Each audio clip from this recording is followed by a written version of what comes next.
San Francisco 49ers are 2-0 and leading the NFC West Division after beating the LA Rams 30-23. They have a quick turnaround this week. They'll be back at home to host the New York Giants on Thursday right here on KTVU Fox 2. Joining us now is Stephanie Sanchez, the host of 49 Carats podcast. And Stephanie, it's so great to talk to you. The very first thing that I always want to say is you nailed your impersonation of Nick Bosa and him coming back after that, signing and getting off the jet. Oh, well, thank you, Sal. And it's good to be back talking 49ers with you. Yeah, those Nick Bosa impersonations are always fun. People beg me to do those. You know what? You should go to your Twitter page or social media. You'll find it there. I want to get right to it, though. The 49ers yesterday, even though they won, they didn't look really sharp. The defense in that first half looked kind of, like they were giving the Rams a lot. And also Brock Purdy had three important misses. That game, I think, would have been farther put away by the Niners had Brock Purdy made those throws. Yeah, absolutely. I mean, it was truly a game of two halves for the 49ers, in particular for the defense. I mean, they started playing a lot of zone, which gave the Rams receivers a lot of room to work with. Stafford was getting the ball out quickly. And I think the defensive line also, they weren't getting a lot of pressure early in the game. At least it wasn't resulting in Stafford feeling uncomfortable early. So one of the questions that we had with Steve Wilks was, could he make the adjustments? Remember, that was something that DeMeco Ryans excelled at last season. And I think after halftime, we saw the defense make the right adjustments. He dialed up more blitzes. There were there was more tighter coverage, and it led to the Rams making a lot of mistakes down the stretch, including the two interceptions from Stafford. And you mentioned Brock Purdy. The one thing with Brock Purdy, it wasn't his sharpest game, but he did take care of the football, right? And I think that did make a difference in this one. The one thing that the 49ers could hang their hat on is the fact that, hey, they could score 30 points without Brock Purdy needing to have a perfect game. They don't need him to be perfect. There's other guys on this offense who can step up. And on Sunday, it was Christian McCaffrey and Deebo Samuel.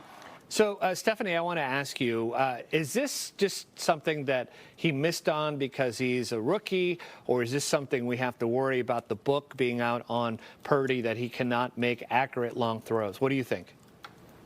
I think those are still some things that he needs to work on, right? I mean, one thing he mentioned after the game is these are throws they work on in practice, but when the bullets start flying, sometimes it's a little bit different. Sometimes, your mechanics go awry a bit. So maybe it's just the consistency. But, Kyle Shanahan was actually, I think, pleasantly surprised that he even attempted those throws to begin with. So that's a new wrinkle of this offense, right, that we haven't really seen in the past. I think Brock Purdy will eventually hit those. If we know anything about his work ethic, he's going to be working on those all this week in practice. Right there you see that he was wide open. That would have gone to the house.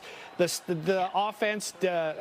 defense did concern me until they dialed it up. You had a little more Fred Warner in the second half. You had a little bit more. But you know who I haven't seen a lot is we were making fun of Nick Bosa, but I haven't seen Nick get into it really. I mean, I've seen him on the field, but I haven't seen him be the dominant person he is on the front four. Yeah, and I know we're used to seeing Bosa have those big games against the Rams, 3.5 sacks in 2 games against the Rams last season. But I think what we're seeing with Bosa, he's still getting his feet back under him as far as getting back into game shape. And, this was something I think we all had to expect to some degree. Nick Bosa after the game said he's feeling good through these 2 games and expects to be better as the season progresses. No sacks through these first 2 games, but it's not to say that he's been a complete ghost out there. And I assure you that Kenny Pickett and Matthew Stafford would agree that he's still having his presence felt. He had 5 pressures, 3 quarterback hits, and that was despite being double teamed on 37% of his pass rush attempts. So I expect better days are coming for Bosa, maybe as soon as Thursday. All right, well, Thursday is the game, and I hope the 49ers get rest real quick because we're running out of time. But what do you think? Do you think they're going to be, are they favored in this game, or do you think they're going to do well?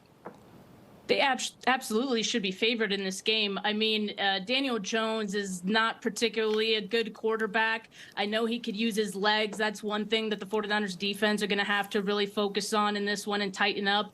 But I expect them to win this game pretty handedly. And because they're not playing a divisional opponent like the Rams, I would expect the 49ers to get in an early lead here.